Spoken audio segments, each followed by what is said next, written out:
Understanding job coaches' perspectives on using virtual reality as a job training tool for training people with intellectual disabilities by Pinaki Babar, Mike Berry, and Roshan Puris.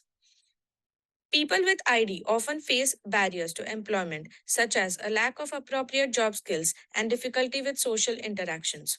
In recent years, VR job training has shown a significant positive impact.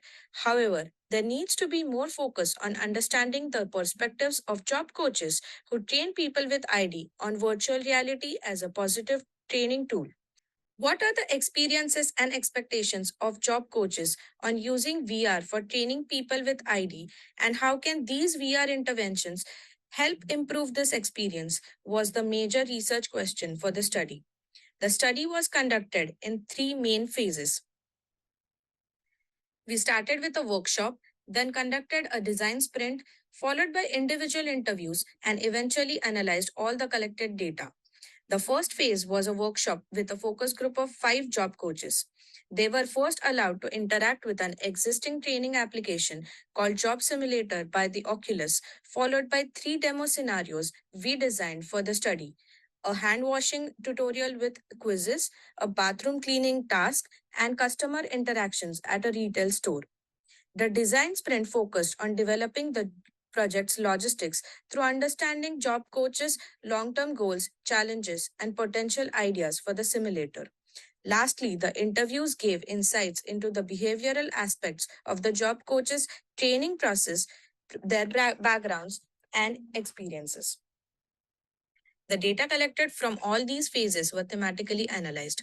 Through the analysis, we developed major themes focusing on the training process, feedback on the VR scenarios, and insights for new scenarios.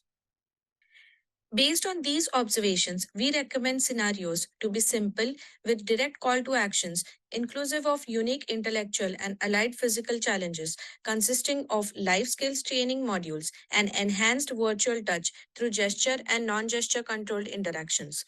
Based on the participants' responses, we also devised potential ideas for job spaces like bakeries, restaurants, and retail stores with various tasks related to cleaning, life skills, and behavioral skills needed at these job spaces. With a more diverse group of participants having more exposure to virtual reality, the study can bring interesting insights for the future development of the simulator. Building these virtual scenarios and testing them with the target users, that is, people with intellectual disabilities, would now be the future scope of the study. Thank you.